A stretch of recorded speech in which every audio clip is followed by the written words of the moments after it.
But I am Jordan English, and I have the podcast For Me, and today we're going to have Bree Snellgrove. Hello. And she is the owner of Social Icon, so we're just going to get into it. Now I'm going to turn this way because we're recording, but I'll just kind of play along. So, just side note, this is my 4th podcast recording, and it's the first one that we've professionally recorded, so y'all just bear with me. Mm-hmm. So, I'm going to get started this way. All right. You got this. Got it? You got this, girl. You get it. Hold on, let me fix it. Unfluff. Fluff it. Okay. So, all right, I'm going to start now. Hey, everybody. Today on the podcast For Me, we have Bree Snellgrove. Hey. She is the owner of Social Icon. She is a mom of 2, Deacon and Maddie, and she is a wife. Her business, Social Icon, is a not social marketing, but strategic marketing for local business owners, big and small. So we're just going to dive right in, and we're going to get into how we met and just momming and working. Yes, girl, let's do it. Yes. So, do you want to tell them how we met? Is it bad that I don't? Well, okay, so we work at the co-working annex, so we were passing ships all the time, hey, just in the kitchen or whatever. But then last May we got into the season of baseball, and a friend of ours, Jordan Reyes, that owns Goosehead Insurance, wanted to collaborate and do a client party together, and Bree was planning it and doing her thing, so that's how we met. It feels like I've known you forever. So I guess I'm like, was it that? That was that was in May, whenever we were, or I guess it was before that, but April-ish time frame. That was a lot of fun. I know. It was so much fun. So do you want to tell them about the party that you planned for us? Yeah. So I guess how we started that was client appreciation. Mm-hmm. So at the Blue Wahoo Stadium in downtown Pensacola, they have several spots where you can have events. There's the Hancock Bank event space, and they have these few other places, the Coors Light deck, but they don't tell you that you can rent out the balcony that's above in the Hancock Bank Club, unless you ask for it. Yes, so and it's amazing. So we did ask for it, and so it was kind of really cool and VIP, and the food was really fantastic. The setup they had was crazy for food. So, but you guys had other realtors and insurance agents and lenders, past clients. Yeah. So there was a pretty good showing for that. And we did the RSVP management, the graphic design. It was a good time. Yeah, it was super awesome. Also, in that same time, we, as our real estate company, we had to rebrand. So in the state of Florida, we couldn't have Realty in our name anymore, so it was English Realty Group, but then we found out we couldn't have Realty, so we brainstormed with Bree, and she basically came up with English & Co., and then completely redid our logo and our branding and our business cards. It was awesome. It turned out really cute. It did, and now we have to rebrand again, so because now we can't have company, but that's a whole different story. But yeah, she kind of took the wheels on that, took the reins, and did a fantastic job.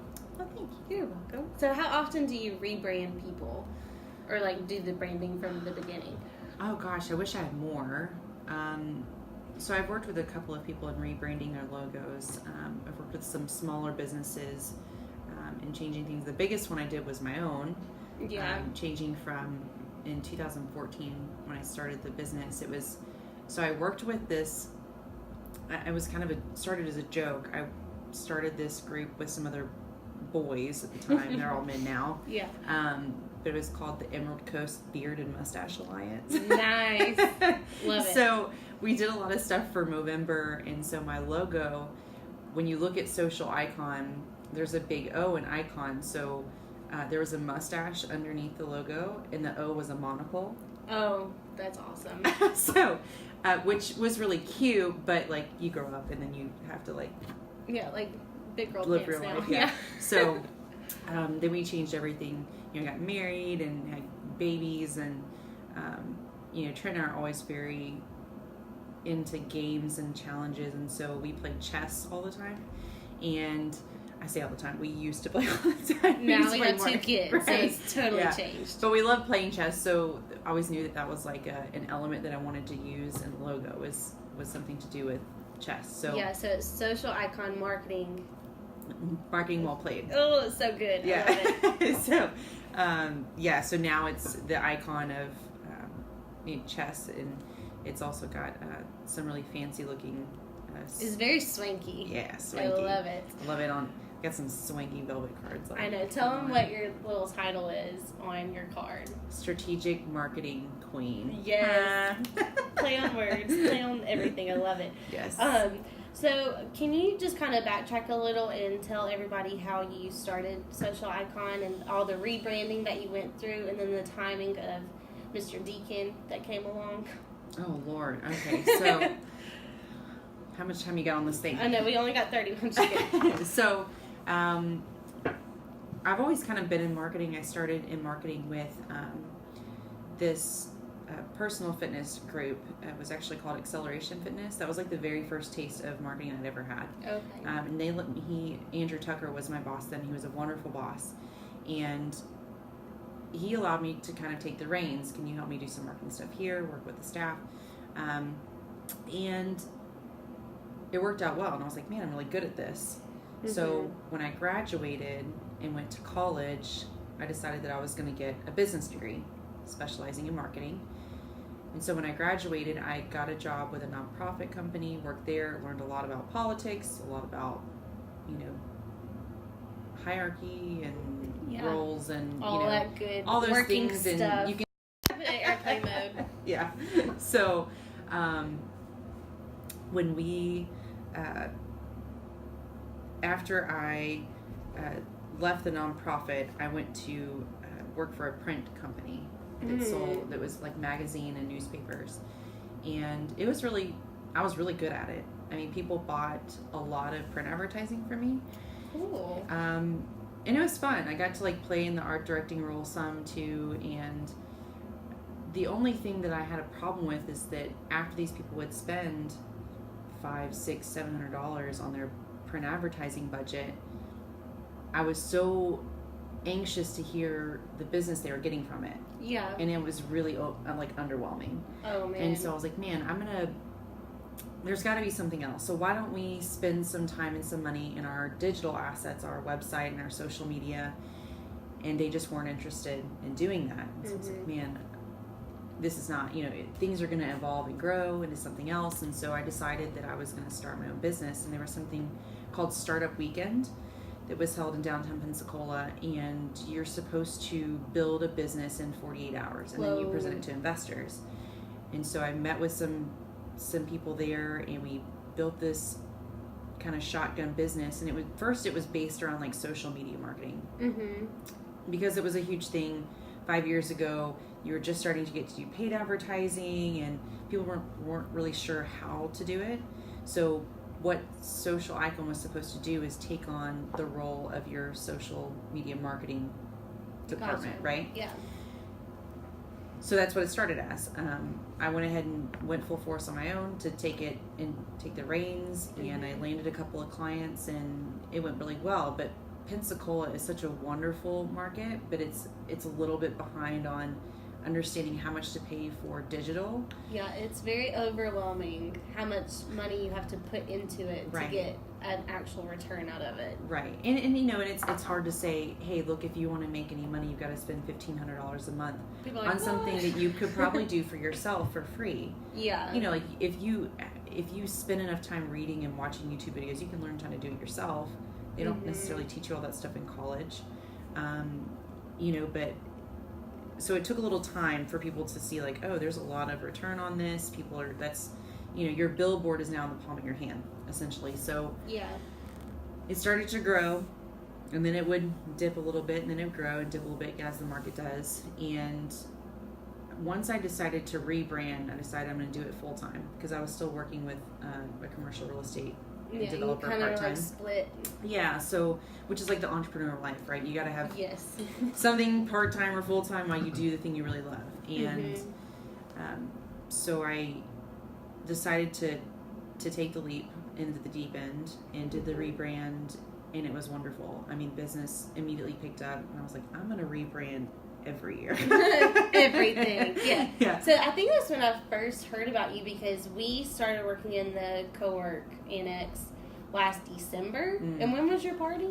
January 17th. Yeah, so we had just gotten in here and started working, and then it was like this big... Did you do it on a gallery night? Yes, girl. Oh, man, it was so good. So we were going to go, but then I think, like, we couldn't get a sitter or something. I was like, man, I really want... But it was, like, so... It just felt like the place, like, you needed to be there. You know what I mean? Mission accomplished. Yes, it was like, I wanted to go.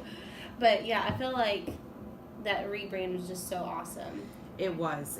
And I had some people that helped sponsor a couple of things. Just people I've worked with in business before, and I spent a big chunk of change on a branding video that I revealed at the party on the wall of the co-work annex. So it was really awesome. And so from then business started to go well. But the catch 22 in the whole situation was the 2 weeks before the launch party, I found out I was pregnant with my son. Yeah.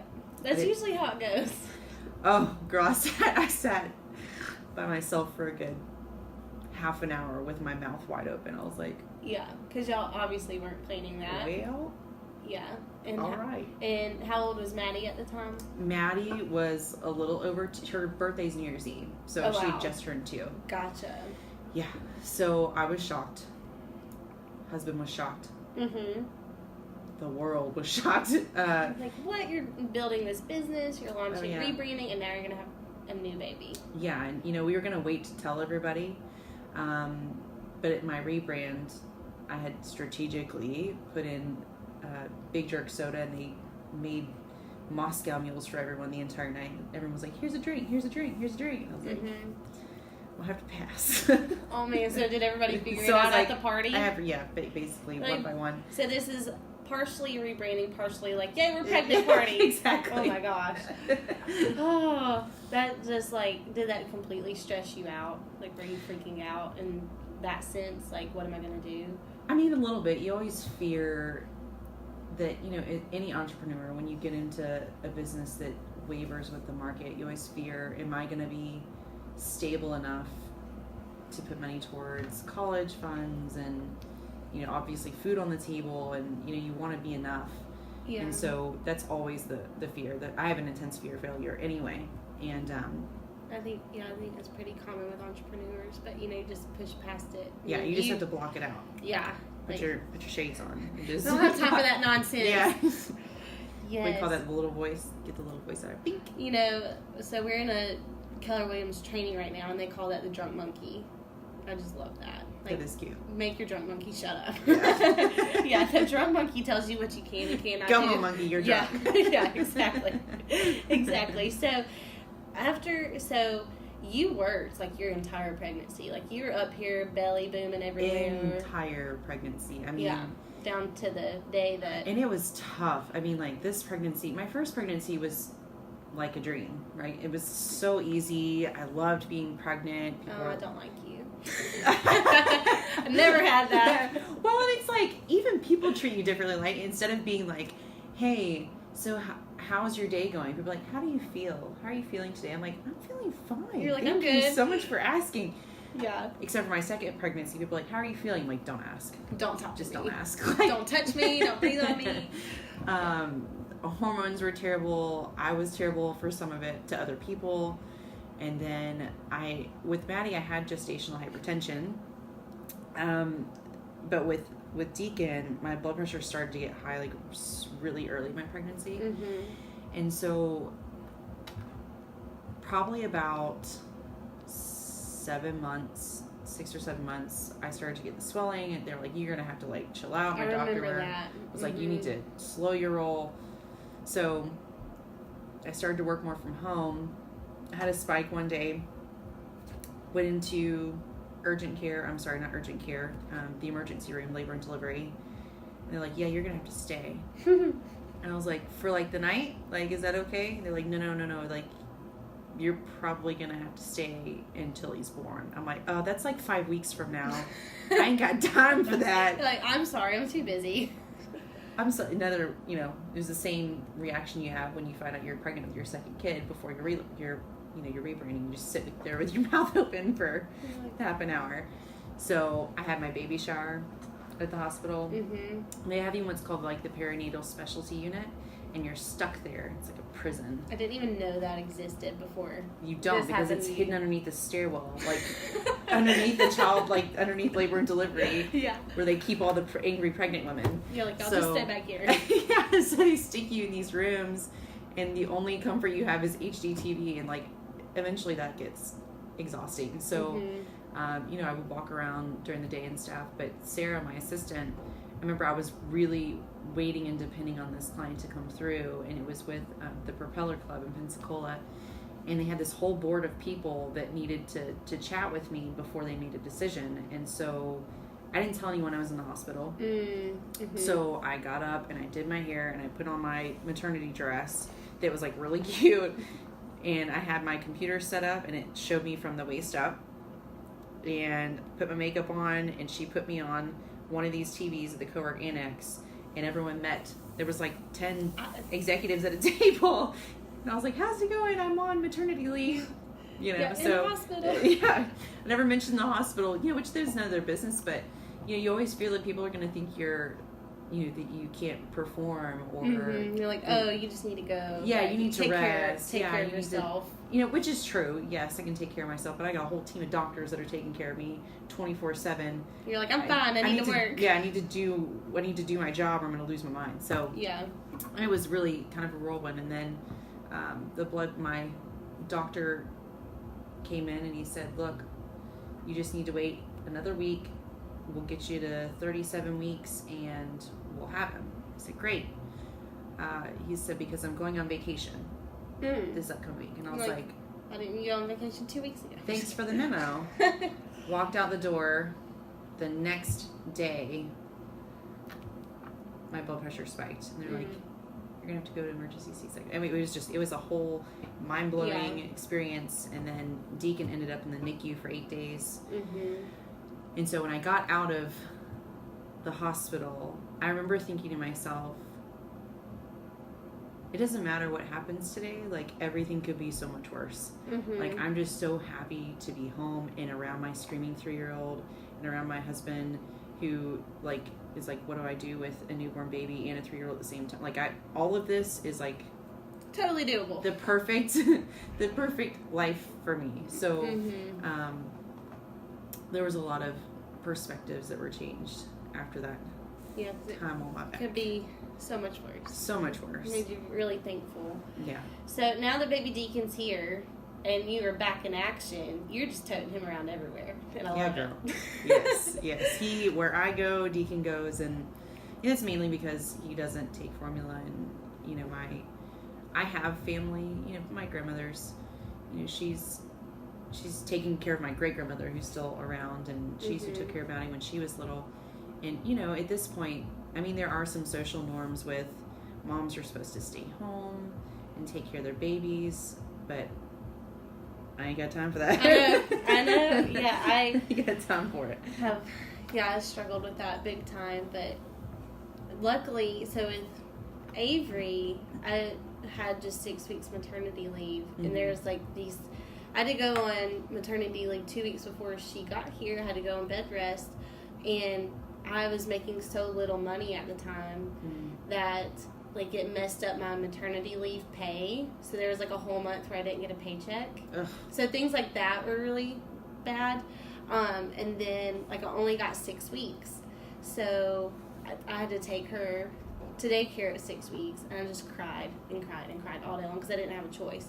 So with Benjamin, by the time that Benjamin came along, my internship at Gulf Power had ended, and I was already working for Bo. So it was like a complete dream that I could just hang out and like work on my laptop. And then we had Ben, and we worked out. We found a sitter that would keep him during the day, and that worked out beautifully for about a year. But it was such a different world. Right. And it's so flexible, and it's like I can go and work for a few hours. I can, drop him off or, whatever it needed to be. Right. And it's just, but I had a lot of like, oh, you're not staying home with the baby, like, because you can. Whereas like the first time around, I didn't have a choice. Right. But now that it was like, you don't really have to work, so like, why are you? It's like, Yeah, well, to me, like, there's such this. To me, there's what they call social norms. Like, they shouldn't even exist, right? Like, today is so much different from, in our mother's, realm of an age and era where the man they brought home all the money. I mean, my dad, whenever we were growing up, he made the money. My mom stayed home, and then she decided she wanted to get her nursing degree. But there's this culture now where like entrepreneurs and young people want to start their own businesses, or there's people become influencers through YouTube and all these things they can do straight from their house in their pajamas, basically. So I mean, I could stay at home and work in my pajamas, but that's not part of my MO. Like I need to get up and get dressed and take the kids somewhere and then like go do my thing. When I had kids, like I knew after I had Maddie, like I was never meant to be a stay-at-home mom. Like, that's just not, it's not part of my DNA. Do you ever feel bad for that? No. I mean, I don't. I mean, there are some people that are built that way, right? Like, there's some people like you're phenomenal with tax accounting. I'm never going to be that person. Like, I've accepted it and it's okay. Yeah. I'm okay with it's all right. You can be good at everything. I was never meant to be a stay-at-home mom, and apparently neither was Casey Anthony. You know, but like, so it's like one of those things where, people are not meant for it. And so the lady that takes care of Maddie during the day, she's had 6 kids. Yeah. She was born to have children. You know what I mean? Like, you are a rock She star. feeds them 3 square meals a day, and she knows the alphabet. You know what I mean? She's almost 3. Yeah. And I'm so thankful for her. You know what I mean? So, and it's okay. Like, she's going to grow up, and Mimi is going to be a part of her life, and Mom's going to be someone who works, and, she's going to learn that's our culture. That's what the Snell Grove culture is we work, and we play, and we do all these things, and so I'm okay with it. I never feel bad about it, So my mom always worked, and so I never had, it was never even like an option to stay home. It was like I always felt the need to work. But I often feel the pressure of, staying at home and, because whenever you're an entrepreneur, nobody really thinks you have a real job. It was like, no, like, I have to work. Like, I probably work like 10,000 more hours than you do. That's exactly right. It's just at different times of the day. Exactly. It's not 9 to 5 every day. But it's just been a huge transition for me to be all like flexible, and like if I need to stay home because like we get sick all the time. I have I'm recovering from pink eye right now, but but they're like my friend Jolene, who kept Benjamin for a whole year. She has 3 kids, and she just took Benjamin around everywhere like it was nothing, and just like superwoman, cooks dinner every night, and I was always like, have fun with that. See y'all later. And she's like, well, I don't know how you go to work every day and type on a computer. Like, I don't know how you do that. And I was like, I love it. So it's just, different strokes for different folks, Yeah, I think we're getting closer and closer to everybody being cool with, working moms, stay-at-home moms. Like, that might be in my imagination. But I feel like we're slowly getting there. Yeah, I mean,